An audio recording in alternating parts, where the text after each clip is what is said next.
God, Country, Notre Dame. Not just a lofty motto etched in stone at the Basilica, a Notre Dame tradition of military service that runs deep. From Father Corby's chaplain duties in the Civil War to the Navy taking over the campus in World War II for officers' training. Many sons and daughters of Notre Dame have and continue to serve around the globe.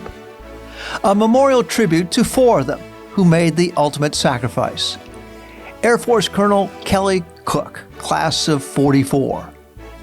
Marine Lieutenants Wallace Bud Butler and Robert Herlihy, class of 52. Air Force Captain Joe Smith, class of 67. I'm former Marine Captain Mike Cerre, class of 69.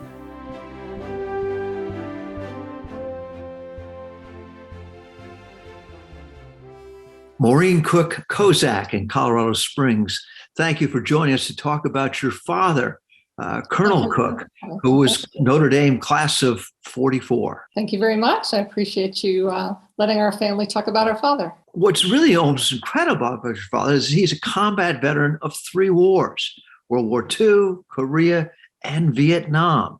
So how did he go from Notre Dame, 42, to World War II? I suppose he was, like many, wanted to join in the fight and left to serve and enjoyed flying.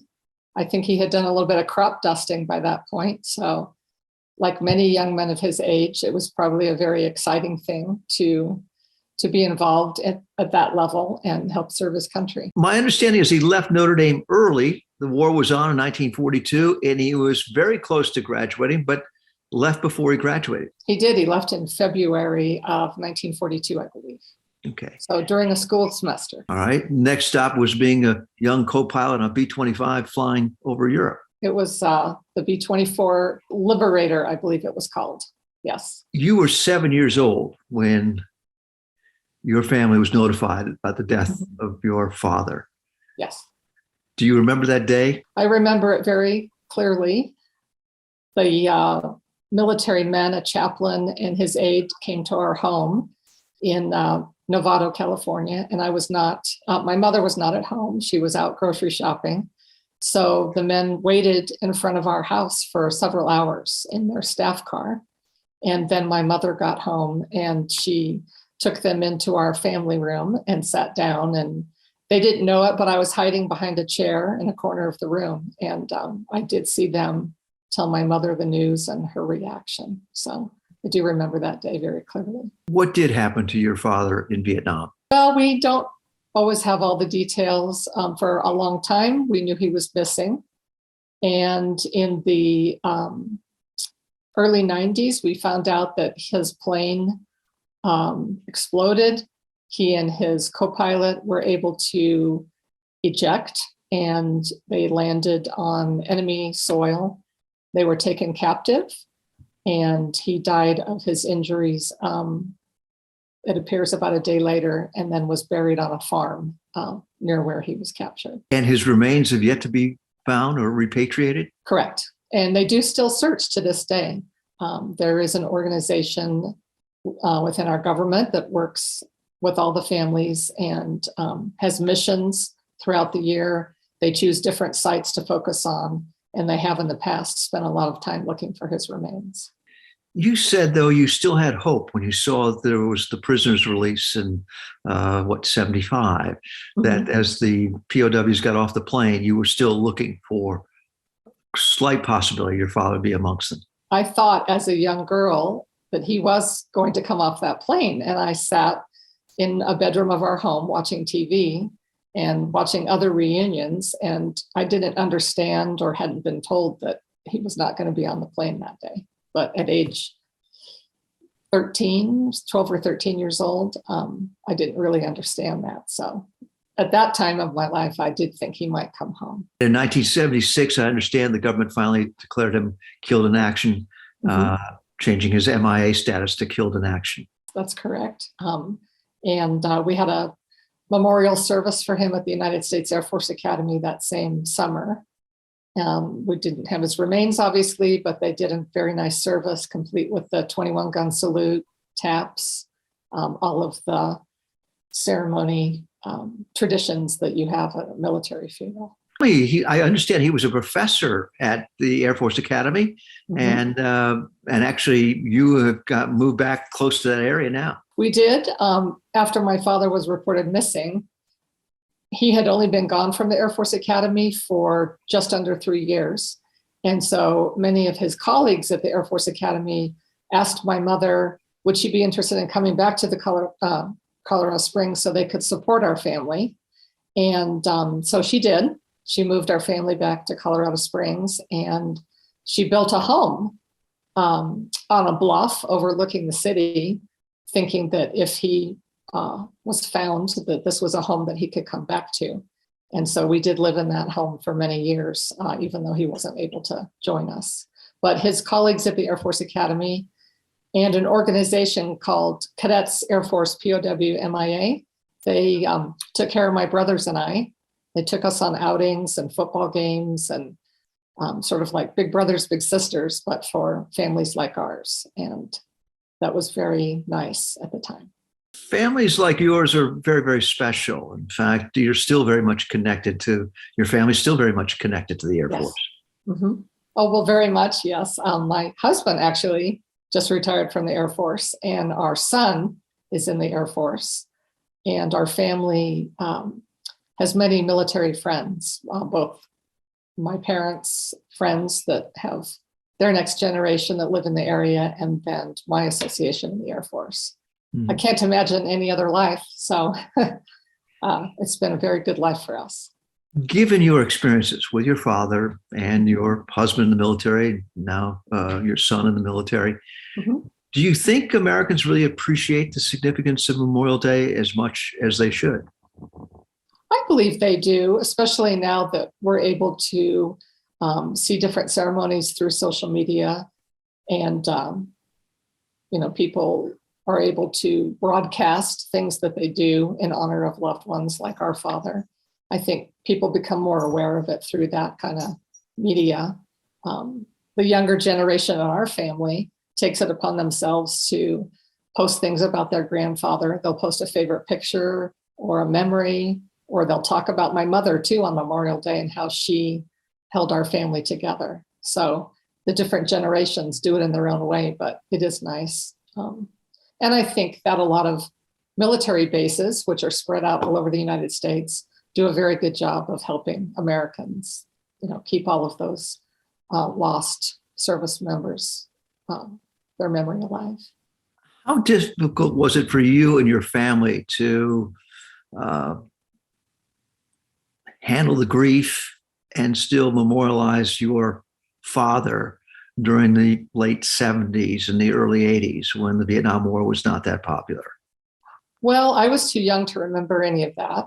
The only thing I recall was that we didn't talk about my father. We didn't talk about our family's circumstances at all.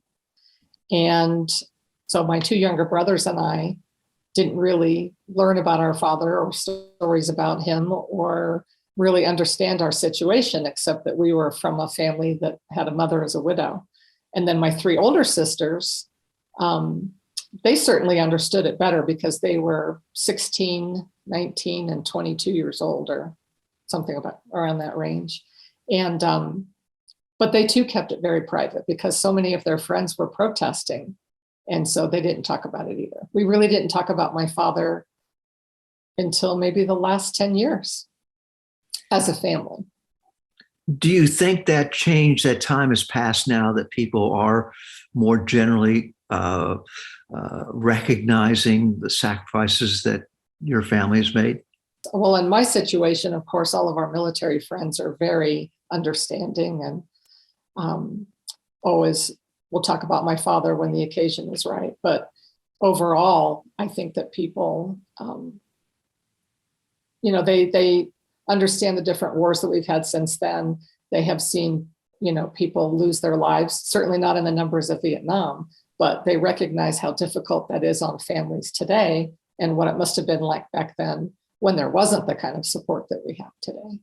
I mean, now we have Gold Star families. We didn't have that back then. So Gold Star families receive a lot of recognition a lot of volunteer organizations support families. So. And I understand you're still very much involved in doing volunteer work yourself. I'm part of an organization called Sons and Daughters in Touch. So that organization first met in 1992 at the Vietnam Memorial. And it was quite fascinating to meet other people like us and hear their stories, sort of like a brotherhood, if you will. And so I stay in touch with them through Instagram, and they have occasional gatherings at the Vietnam War Memorial on Father's Day. That's the day that the first one was held. And they do fundraising, and they provide scholarships, especially for children in this generation who lost a father or a parent, mother or father in Afghanistan. And then the other organization I've been a part of is Friends of the Fallen at Dover Air Force Base. Mm-hmm. So those are really the two that I have stayed connected with. Do you do anything special or different each Memorial Day?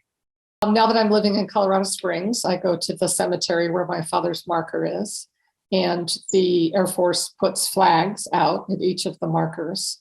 So it's a very beautiful sight to see when you enter the Air Force Academy Cemetery. Of course, it sits up at the foothills of the Rocky Mountains, and when you arrive, there's flags covering the many acres there at the cemetery. And we might lay a special token or flowers for my father. His marker is next to my mother. She was buried next to his marker. So we'll take something for the both of them, say a prayer. So those are the things I'm able to do in person in the last 3 years since I've lived here. Before that, we would use social media and put some nice pictures of my father on with a prayer or a memory that we had of him. And that's what we would do, via Facebook or Instagram. And the Cook family continues to serve. And I hear your son is in the same squadron that his grandfather was? In the 366th at Mountain Home Air Force Base and outside of Boise, Idaho. And our son is a dedicated crew chief for the F-15 Eagle fighter jet. And he has a MIA POW decal on the nose of the jet in honor of his father. And then he also wears my father's MIA POW bracelet on his wrist. So he's the next generation that carries on the memory of my father in a very special way. Since we had family visiting over Easter, we were looking at slides of my father and looking at some of his file. We have a very deep, thick file on my father. And so we were looking at pictures and reading his eulogy for the Mass of the Resurrection, which I sent you a little while ago. So we were having a lot of fun thinking about him and talking about him. And my nephew, my father's youngest grandchild, is taking a tour of Notre Dame today, actually, to be a student there. So my brother sent a picture of them standing in front of Morrissey Hall, which is one of the halls that my father lived in. And so when I saw that picture, it was fabulous. I hope my nephew goes there. That would be great. Thank you very much for sharing your family story and the incredible sacrifice your family endured and the service of your father, Colonel Cook, Notre Dame class of 42. George Heidkamp in Chicago, Illinois, thank you for joining us to share your stories about your classmates from 1952. You guys were all Marines, joining the Marines after going through NROTC at Notre Dame. Is that correct? Well, Bud and I were ROTC. I believe Bob was OCS. I see. And how important was NROTC to you guys back in the 50s as a way to get your education at Notre Dame? It's the only way I could have made it. Uh-huh. And were a lot of your classmates in ROTC? Oh, I think we had Army, Air Force, and Marine, Navy ROTC. So I suspect we had a couple hundred anyway. What were the sentiments of the Notre Dame students in the 50s with the Korean War underway and you guys approaching graduation? They weren't thinking much about it, actually. It was happening, and we were going to school, and we didn't really talk about it very much. And at that time, were you fairly confident that you would be sent overseas to Korea? I felt it was almost a surety. And any concerns about any second thoughts about your decision to go through NROTC at Notre Dame and then go on to become a Marine officer? No second thoughts at all. I was happy to be able to do so and to be able to serve. Take us through the course you guys went through after 1952. You leave Notre Dame, you go on to further training at Quantico, and then I understand you were sent to Camp Pendleton. You and Bob were sent to Camp Pendleton. And then how did you get over to Korea, and did you guys see each other going over to Korea? Well, I don't know how Bud went. He may have flown. They were both flying us over there, as well as in the case of Bob and I, we were put on a troop ship, and there were 6 of us on this troop ship, 6 second lieutenants in our cabin. Bob and I happened to be in the same cabin with 4 others, and that's how we were sent. It took us a long time to get over there. Mm-hmm. And there were, of the 6 lieutenants that were in that group, 2 were KIA. Killed in action. 2 were wounded in action. 1 killed himself, and I was the only one that was either not killed or uninjured. After you landed in Korea, did you see Bob again? No, I did not. And how did you hear about what happened to him? Well, on the day after the armistice truce was signed, which was, I believe, June the 26th of 1953, I happened to be sitting on the top of a hill on a bench.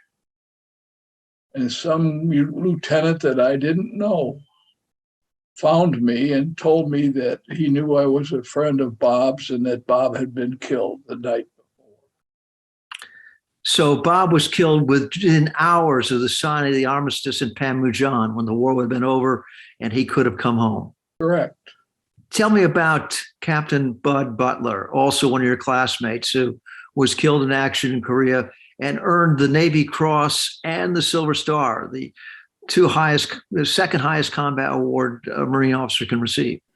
Well, we were classmates, of course, in the School of Commerce, and we were ROTC together. A couple of things I remember about him, 2 or 3 things. First of all, when we were freshmen at Notre Dame, they had physical ed at the time. They don't have it anymore for some damn reason. But anyway, they had it then, and you had to know how to swim. Well, I remember that neither Bob nor I, or Bud nor I, knew how to swim. And we were in the same class together, and the swim instructor was going to show us how easy it was. And he took Bud up to the high dive and threw him out off the high dive, and Bud survived it very well. So he was in charge of giving us some courage at the time, and we all learned how to swim after a few days of that. Another thing I remember about Bud was we were in a boxing class at one point, and Bud and I were paired off. So I was in really good shape at the time, and I thought, well, I'll take care of this guy. Well, after about 2 seconds, I'm down on the floor, and the bout was stopped. One other thing I remember about Bud is that he had written a letter to his parents about being the platoon commander of the 1st Platoon, Able Company, 1st Battalion, 1st Marine Regiment, 1st Marine Division. He said, Mom and Dad, I'm the platoon commander of the 1st Platoon in the whole Marine Corps. And he was pretty happy about that. So he went to rescue 2 wounded Marines who had been separated from their unit and was able to keep the enemy away from them until they could be evacuated, my understanding. That's right. He had, I guess, a very, very brave experience. Mm-hmm. It's often been said about the Korean War that it is the forgotten war. Do you Yes. feel like you were part of the forgotten war and your service and those of your colleagues, fellow Notre Dame graduates who went on the Marine Corps, were really not remembered for what they did? I think lately it's been more well received, but for years and years and years, nobody really gave a damn about Did that make it more difficult for you personally, knowing the sacrifices that you made and the ultimate sacrifices your friends made? it. I never really thought about it that much after a while. It just that was a fact. You know, back at Notre Dame now, they have a memorial dedicated Yes, to all of those. I visited it. And what was your reaction when you visited that memorial that Notre Dame now has? Sculpture, and that was about all I thought. It was well done. Mm-hmm. And it should have been there. You think it was a long time in coming before that memorial was created at Notre Dame? Yes. Mm-hmm. George Heidkamp, thank you for sharing your thoughts about your fallen comrades in the class of 52, Captain Bud Butler and Second Lieutenant Robert Herlihy. Well, I hope I helped. All right. Thank you, sir. Jim O'Rourke, thank you for joining us from the Mendoza College of Business at Notre Dame. And tell us about your friend, Joe Smith. Joe was, without question, one of the most remarkable human beings I've ever known. I was a friend of his, I think, from the first days I came to Notre Dame. I joined the Air Force ROTC and was encouraged by him to join the drill team. When you guys were in ROTC, were you fairly certain that you were going to go on into the military and probably see duty overseas? Well, you know, I suppose like the people of Ukraine, we were all hoping that war would be over soon. And we said, you know, we're going to be in school another 3 years. It'll be over by then. It never would seem to get over. It only got bigger. It only got deeper. And so we were all pretty sure. There were 300 cadets who were commissioned that day in 1968, cadets and midshipmen. And I think the vast majority of us had overseas tours. You said earlier about if you went to his room in Howard Hall, there was no confusion about what he wanted to do in life after school. Every conceivable flying magazine ever published was somewhere in that room. And he could, you know, he had Jane's All the World's Aircraft. He could tell you what engines were in what airplanes. And it was remarkable to see the enthusiasm that he would exhibit for flying. Did you have a chance to correspond with him after he got sent overseas to Southeast Asia? I did not, and I meant to do so. I didn't have an address, but I made a note to myself to get it. But I got a phone call that said he'd been lost.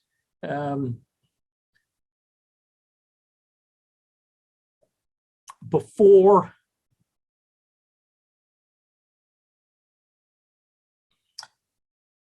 I could write to him.